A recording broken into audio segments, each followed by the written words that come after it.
নমস্কার বন্ধুরা, আমি অনিতা। আপনারা দেখছেন মায়ের রান্নাঘর। আজকে আবার নিয়ে চলে এলাম একটা দুর্দান্ত নিরামিষ রেসিপি, যেটা শীতকাল, গরমকাল বা যে কোনো অকেশনে আপনারা ঘরে অল্প সময়ে বানিয়ে এটাকে টেস্ট করতে পারেন। এই রান্নাটা হলো নিরামিষ বাঁধাকপি। তো চলুন স্টার্ট করা যাক। কড়াইতে দিয়ে দিলাম হালকা 25 গ্রাম মতো সর্ষের তেল। আচ্ছা, তার মধ্যে দিয়ে দেবো আমি এখানে তেজপাতা, দুটো শুকনো লঙ্কা আর সামান্য গোটা জিরে। আচ্ছা, আমি কিন্তু এখানে আলাদা করে আর ফোড়ন দিইনি, মানে প্রথমেই আলুটা ভেজে তুলে রেখে ফোড়ন দেব না।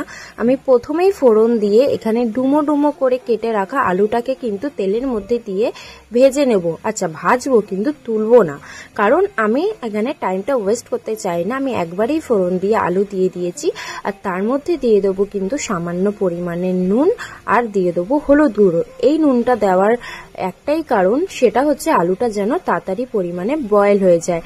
এবার তারপরে দিয়ে দেবো গ্রেট করে রাখা মশলা। এর মধ্যে ছিল টমেটো, আদা এবং কাঁচা লঙ্কা। নিরামিষ রান্না এইটুকুই যথেষ্ট। তার মধ্যেই দিয়ে দেবো এখানে ধনে গুঁড়ো, জিরে গুঁড়ো, আচ্ছা, আর দিয়ে দেবো হলুদ গুঁড়ো। বাঁধাকপি আর নিরামিষ রান্নায় কাশ্মীরি লঙ্কাটা না দিলেও চলে, অন্তত বাঁধাকপিতে না দিলেই চলে।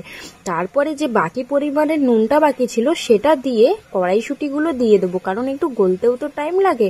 তখন হালকা কষিয়ে একটু দেখছি নিচে যখন লেগে যাচ্ছে, গ্যাসের ওভেনটা আপনারা কমিয়ে করবেন। আমার হালকা বেড়ে গেছিলো, সেই কারণে আমি হালকা জল দিয়ে ভালো করে কষাচ্ছি যতক্ষণ না একটা আদার কাঁচা গন্ধ চলে যাচ্ছে। এবং আমি জিরে গুঁড়োও দিয়েছিলাম।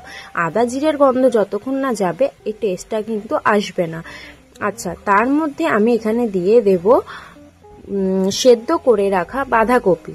আমি সেদ্ধ করে রেখেছিলাম বাঁধাকপিটা, আমার একটু মনে হলো পরিমাণে কম হবে, সেই কারণে আমি একটু কাঁচা বাঁধাকপি কেটে নিয়েছিলাম। কোনো অসুবিধা নেই, আপনারাও এরকম করতে পারেন।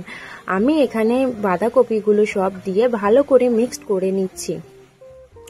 যতক্ষণ না আমার পুরো বাঁধাকপির মধ্যে মশলাটা ম্যারিনেটের মতো লেগে যাচ্ছে, আমাকে ভালো করে এখানে কষাতে হবে এবং ভালো করে খুন্তি দিয়ে নড়াতে হবে। আমি এখানে পুরো মশলাটা যখন বাঁধাকপির মধ্যে ম্যারিনেটের মতো করে নিয়েছি, আর একটুখানি কষিয়ে নিচ্ছি। যেহেতু এর মধ্যে কাঁচা বাঁধাকপিও ছিল, তাই এখানে রান্নাটা করতে একটু সামান্য লেট হয়েছিল। আমি এখানে হালকা পরিমাণে জল দিলাম, আর তারপরে দিয়ে দিলাম যতটা পরিমাণ আমার জল লাগবে, কারণ আলুটাও তো সেদ্ধ হতে টাইম লাগবে।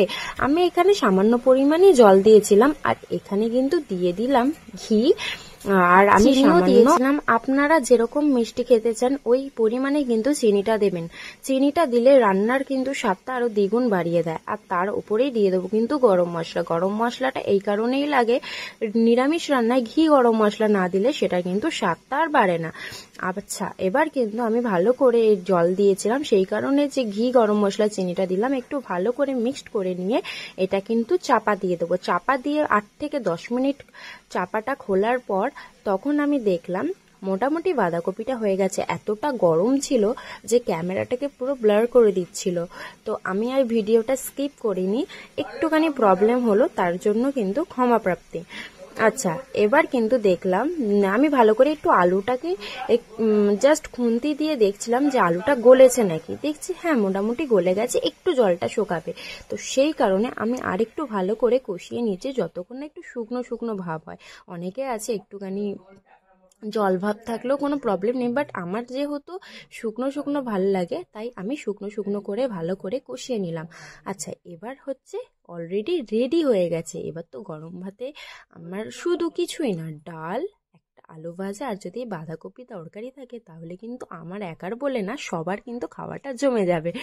তো সার্ভ করা হয়ে গেল, আমি এবার যাচ্ছি খেতে। আপনাদের যদি এই রেসিপিটা ভালো লাগে তাহলে নিশ্চয়ই কিন্তু একটা লাইক আর সাবস্ক্রাইব করতে চ্যানেলটাকে ভুলবেন না। আর এরকমই নতুন নতুন রেসিপি পেতে গেলে আমাকে তো ফলো করে রাখতেই হবে। আর এই ভিডিওটা কিরকম লাগলো, এই রেসিপিটা কেমন লাগলো নিশ্চয়ই কমেন্ট সেকশানে জানাবেন।